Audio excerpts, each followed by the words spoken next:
Hello friends, welcome back to the funny video guys and my YouTube channel guys. Today friend we are going to talk about guys Infinix phone setting guys, and today video title is guys how can we stop talkback in our Infinix phone device.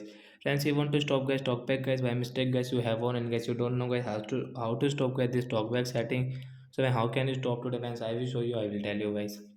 So don't worry guys, you can stop guys to talk back easily. So you will have to on guys only your phone settings. So guys click on your phone setting one finger and get double tap. Then guys you will have to scroll with your two finger guys. Any two finger guys we can use, but I will use guys this finger guys. Then guys I can stop easily. So guys you can see special function guys, we will one tap and guys continue guys two tap here. Accessibility guys one tap and guys continue two tap. As you can see talk back one tap and guys continue two tap. As you can see use talk back tap here, double tap stop.